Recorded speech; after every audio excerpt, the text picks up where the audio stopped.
ತಪಸ್ವಿಗಳಿಗೆ ನನ್ನ ನಮಸ್ಕಾರಗಳು.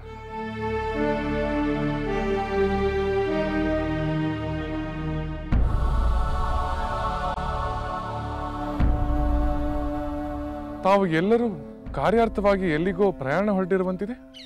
ಹೌದು ರಾಮಚಂದ್ರ, ಈ ಚಿತ್ರಕೂಟದಲ್ಲಿದ್ದ ಮುನಿಗಳು ತಪಸ್ವಿಗಳು ಈ ಪ್ರದೇಶವನ್ನು ಬಿಟ್ಟು ಪಂಚವಟಿ ಜನಸ್ಥಾನದ ಕಡೆ ಹೊರಡಲು ಸಿದ್ಧತೆ ನಡೆಸಿದ್ದಾರೆ. ಕಾರಣ ನಾವು ಈಗ ಆ ಕಡೆಗೆ ಹೊರಟಿದ್ದೇವೆ. ಈ ನಿಮ್ಮ ಹಠಾತ್ ನಿರ್ಧಾರಕ್ಕೆ ಕಾರಣವೇನು? ನಿಮಗೆ ಇಲ್ಲಿ ತೊಂದರೆ ಆಗಿದೆ ಆಗಿದ್ದರೆ ಯಾರಿಂದ ಎಂದು ಹೇಳಿ, ನಾವು ಅದನ್ನು ನಿವಾರಿಸುತ್ತೇವೆ. ಹೌದು ಮುನಿಗಳೇ, ತಮ್ಮ ತೊಂದರೆಯನ್ನು ನಿವಾರಿಸುವುದು ನಮ್ಮ ಧರ್ಮ, ನಮ್ಮ ಕರ್ತವ್ಯ. ಇಂಥದ್ದೆಲ್ಲ ಇಂಥವರಿಂದಲೇ ಎಂದು ಹೇಳುವ ಹಾಗಿಲ್ಲ ರಾಮಚಂದ್ರ. ಯಾವುದು ಕಾಣದ ಶಕ್ತಿ ನಮ್ಮನ್ನು ಇಲ್ಲಿಂದ ಹೋಗುವಂತೆ ಪ್ರೇರೇಪಿಸುತ್ತಿದೆ. ನಾವಿನ್ನು ಬರುತ್ತೇವೆ. ನಿಮಗೆ ಮಂಗಳವಾಗಲಿ.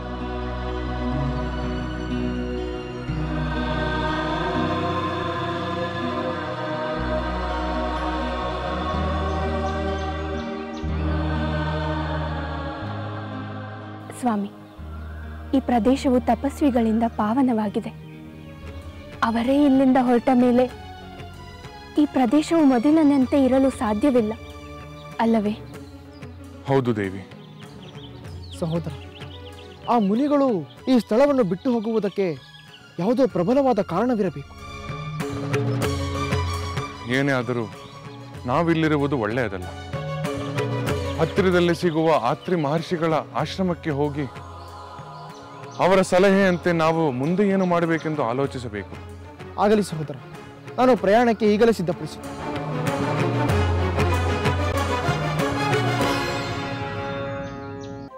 ದೇವ, ನಿಮ್ಮ ಈ ಪ್ರಸನ್ನ ಭಾವದ ಅರ್ಥವೇನು?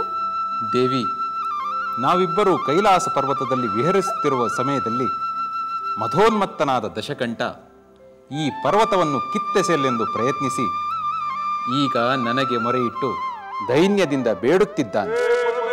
ದೇವ, ಈ ದಶಕಂಠ ಮಹಾಪ್ರಚಂಡನೆ. ತೋಳುಗಳು ಪರ್ವತದಡಿ ಸಿಲುಕಿ ನರಕಯಾತನೆ ಅನುಭವಿಸುತ್ತಿದ್ದರೂ ನಿಮ್ಮನ್ನು ದೀನನಾಗಿ ಬೇಡುತ್ತಿದ್ದಾನೆ. ದೇವಿ, ಕೈಲಾಸ ಪರ್ವತವನ್ನೇ ಅಲುಗಾಡಿಸಿ ನಮ್ಮೆಲ್ಲರಲ್ಲಿ ಆತಂಕವನ್ನು ಉಂಟು ಮಾಡಿದ ಈ ಉದ್ಧಟನ ಮೇಲೆ ಕನಿಕರಬೇಕೆ? ಹೌದು ದೇವ, ಅಹಂಕಾರ ವಶನಾಗಿ ಈ ದಶಕಂಠ ನಿಮ್ಮ ಮಹಿಮೆಯನ್ನು ಅರಿಯದೆ ದುಡುಕಿದ. ಈಗ ಬೇಡುತ್ತಿದ್ದಾನೆ. ಎಷ್ಟೇ ಆದರೂ ನಿಮ್ಮ ಭಕ್ತನಲ್ಲವೇ? ಕರುಣೆ ತೋರು ದೇವ.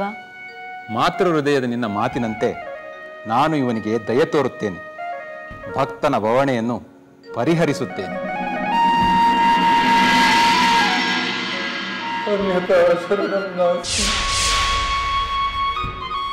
ದಶಕಂಠ,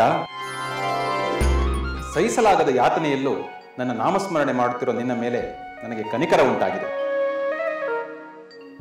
ನಾನು ನಿನ್ನನ್ನು ಈ ಪರ್ವತದ ಬಂಧನದಿಂದ ಬಿಡುಗಡೆಗೊಳಿಸುತ್ತಿದ್ದೇನೆ.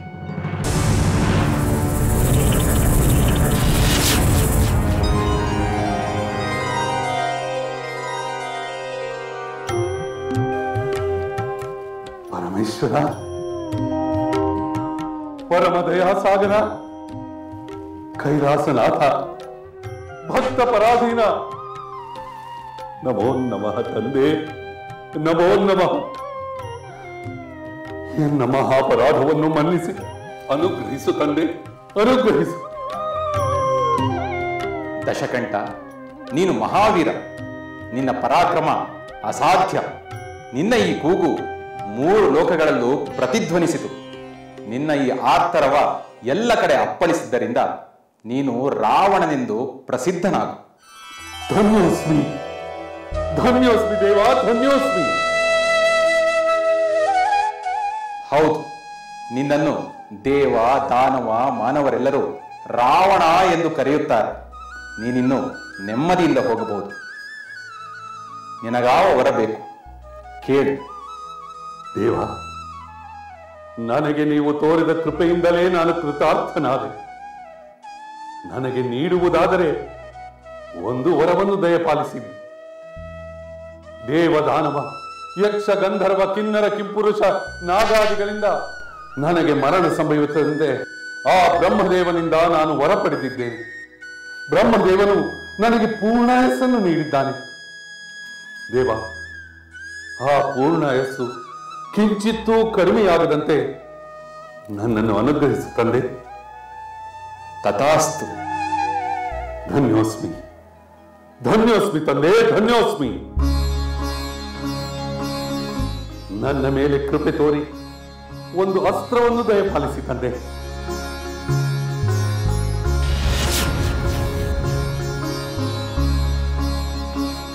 ಇದು ಚಂದ್ರಹಾಸ ಖಡ್ಗ.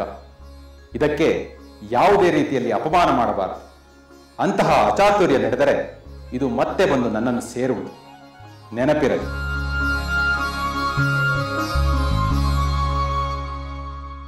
ಧನ್ಯೋಸ್ಮಿ ತಂದೆ, ಧನ್ಯೋಸ್ಮಿ.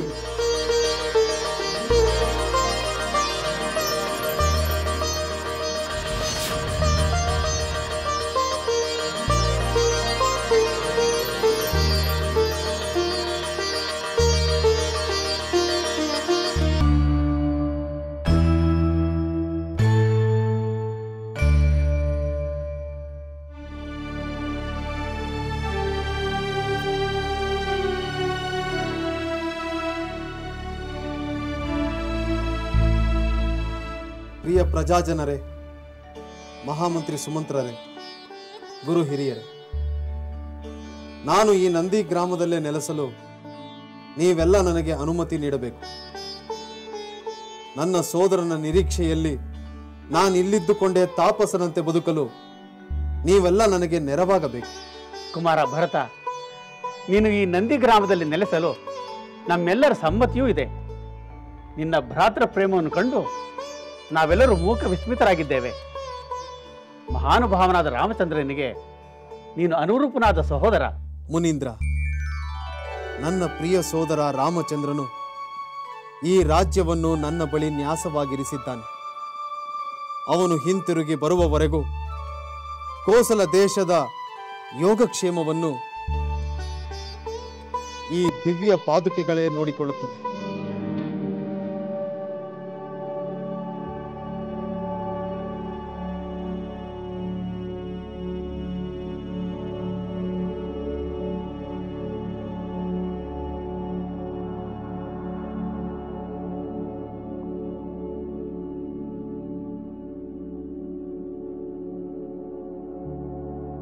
ಪ್ರಜಾಜನರೇ, ಇನ್ನು ಮುಂದೆ ಈ ದಿವ್ಯ ಪಾದುಕೆಗಳೇ ನನಗೆ ನಿಮ್ಮೆಲ್ಲರಿಗೆ ಶ್ರೀರಾಮ ಸ್ವರೂಪ. ಭಲೆ ಭರತ, ಲಕ್ಷ್ಮಣನ ಸೋದರ ಪ್ರೇಮ ಒಂದು ಉತ್ತುಂಗವಾದರೆ ನಿನ್ನ ಸೋದರ ಪ್ರೇಮ ಮತ್ತೊಂದು ಉತ್ತುಂಗ. ನಿಮ್ಮಿಂದ ಈ ರವಿಕುಲದ ಹಿರಿಮೆ ಮತ್ತಷ್ಟು ಬೆಳಗುವಂತಾಯಿತು. ಹೌದು ಮುನೀಂದ್ರ, ನಮ್ಮ ದಶರಥ ಮಹಾರಾಜರ ಪುಣ್ಯ ಬಹಳ ದೊಡ್ಡದು. ಶ್ರೀರಾಮಚಂದ್ರನು ಹಿಂತಿರುಗಿ ಬರುವವರೆಗೂ ಎಲ್ಲ ರಾಜ್ಯಕಾರವು ಈ ದಿವ್ಯ ಪಾದುಕೆಗಳ ಸಮ್ಮುಖದಲ್ಲೇ ನಡೆಯಬೇಕು. ರಾಮನ ಸೇವಕನಾಗಿ ನಾನು ನನ್ನ ಕರ್ತವ್ಯವನ್ನು ನಿರ್ವಹಿಸುತ್ತೇನೆ. ರಾಮಚಂದ್ರ ಪ್ರಭುವಿಗೆ, ರಾಮಚಂದ್ರ ಪ್ರಭುವಿಗೆ, ರಾಮಚಂದ್ರ ಪ್ರಭುವಿಗೆ, ರಾಮಚಂದ್ರ ಪ್ರಭುವಿಗೆ.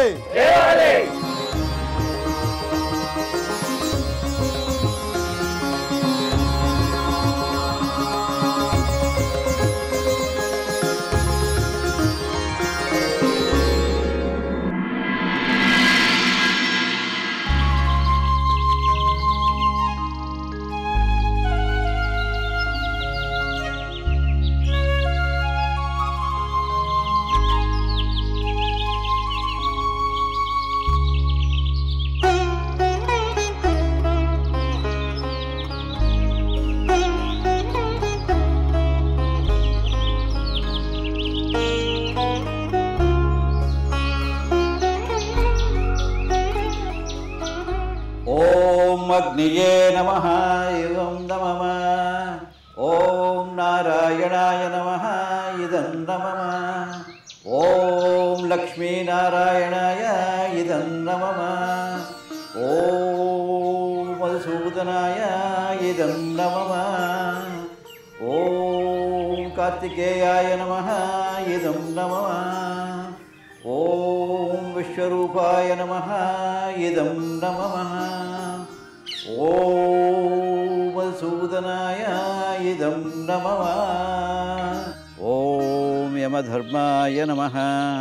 ಪೂಜ್ಯ ಅತ್ರಿ ಮಹರ್ಷಿಗಳೇ, ರವಿ ಕುಲೋದ್ಭವ ದಶರಥ ಪುತ್ರ ರಾಮಚಂದ್ರ ತನ್ನ ಸತಿ ಜನಕಪುತ್ರಿ ಜಾನಕಿ ಮತ್ತು ತನ್ನ ಸೋದರ ಸುಮಿತ್ರಾನಂದನ ಲಕ್ಷ್ಮಣನೊಂದಿಗೆ ತಮಗೆ ಪ್ರಣಾಮಗಳನ್ನು ಸಲ್ಲಿಸುತ್ತಿದ್ದಾನೆ. ದಶರಥ ಪುತ್ರರೇ, ಜನಕ ಕುಮಾರಿ, ನಿಮಗೆ ಮಂಗಳ ಉಂಟಾಗಲಿ. ಕುಳಿತುಕೊಳ್ಳಿ. ಓಂ ನಮಃ ಶಿವಾಯ. ಓಂ ನಮಃ ಶಿವಾಯ. ಓಂ ನಮಃ ಶಿವಾಯ. ಓಂ ನಮಃ ಶಿವಾಯ. ಓಂ ನಮಃ ಶಿವಾಯ. ಓಂ ನಮಃ ಶಿವಾಯ. ಓಂ ನಮಃ ಶಿವಾಯ. ಮಾತೆ, ನೀವು ಪರಮೇಶ್ವರನಿಗೆ ಸಲ್ಲಿಸಿದ ಪೂಜೆಯು ಫಲಿಸಿತು. ದಶಕಂಠ ಆಗಮಿಸಿದ್ದಾನೆ. ನನ್ನ ದಶಕಂಠ ಬಂದರೆ ನನ್ನ ಪ್ರಿಯ ಪುತ್ರ ಸುರಕ್ಷಿತವಾಗಿ ಮರಳಿ ಬಂದರೆ. ಹೌದು ಮಾತೆ.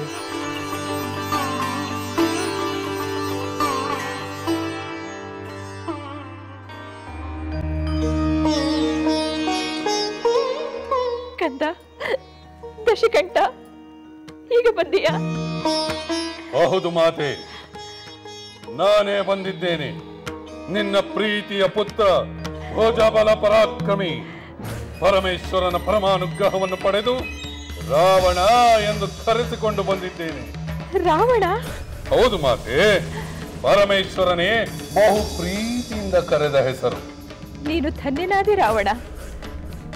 ಆದ್ರೆ ಕೈಲಾಸ ಪರ್ವತದ ಅಡಿಯಲ್ಲಿ ಸಿಲುಕಿ ನೀನು ನರಳುತ್ತಿರುವಾಗ ಎಷ್ಟು ಯಾತನೆ ಪಟ್ಟಿಯೋ ಏನೋ. ಮಾತೆ, ಆ ಯಾತನೆಯೆಲ್ಲ ಪರಮೇಶ್ವರನ ಕೃಪಾ ಕಟಾಕ್ಷದಿಂದ ಕ್ಷಣಾರ್ಧದಲ್ಲಿ ಮಾಯವಾಯಿತು. ಪರಮೇಶ್ವರನು ನನಗೆ ವರ ನೀಡಿದ್ದಲ್ಲದೆ ಏ ಚಂದ್ರಹಾಸ ಎಂಬ ಖಡ್ಗವನ್ನು ದಯಪಾಲಿಸಿದನು. ಆ ಶಂಕರನ ಕೃಪೆ ವರ ನಿನಗೆ ಕೊಟ್ಟ ಮೇಲೆ ನಿನ್ನನ್ನು ಹಿಡಿಯುವವರು ಯಾರು? ಈ ತ್ರಿಭುವನದಲ್ಲಿ ನಿನ್ನ ಎದುರು ಯಾರು ನಿಲ್ಲಲಾರರು? ಯಾರಿಲ್ಲ ಮಾತೆ.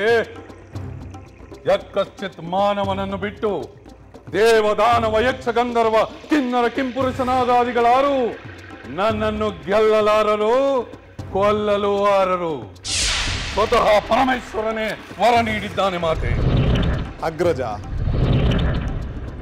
ಮಾನವರಿಂದಲಾಗಲಿ ಅಥವಾ ಪ್ರಾಣಿಗಳಿಂದಲಾಗಲಿ ನಿನಗೆ ಅಪಜಯ ಸಂಭವಿಸಬಾರದೆಂದು ನೀನೇಕೆ ವರ ಕೇಳಲಿಲ್ಲ?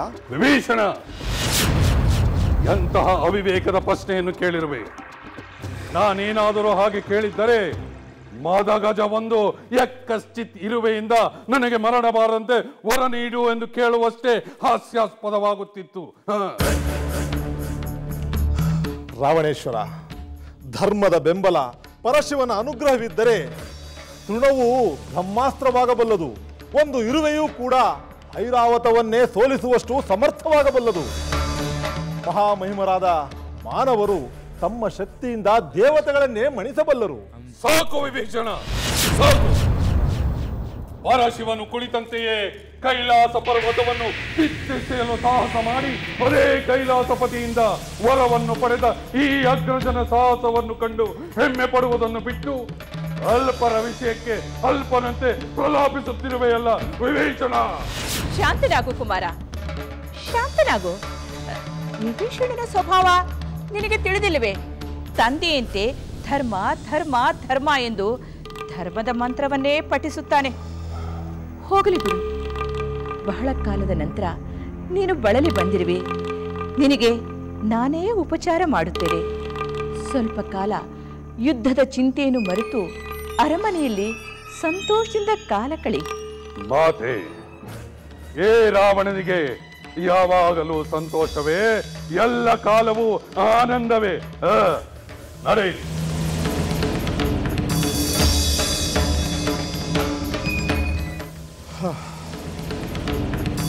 ಅಧರ್ಮದಿಂದ ನಡೆದರೆ ಯಾವ ಆನಂದವೂ ಶಾಶ್ವತವಲ್ಲವೆಂದು ಈಗ ಇವನಿಗೆ ಅರ್ಥವಾಗುವುದಿಲ್ಲ.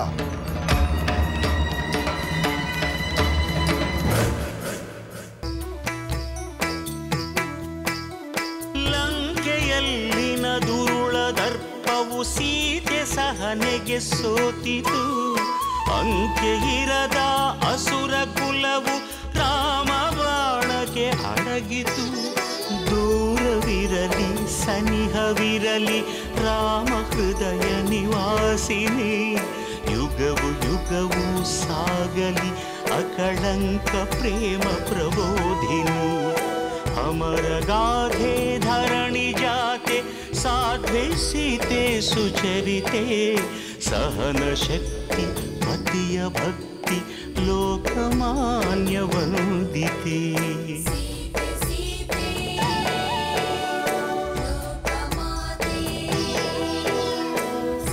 ರಾಮ ಹೃದಯ ನಿವಾಸಿನಿ ಅಕಳಂಕ ಪ್ರೇಮ ಪ್ರಬೋಧಿನಿ. ಸೀತೆ ಮಾತೆ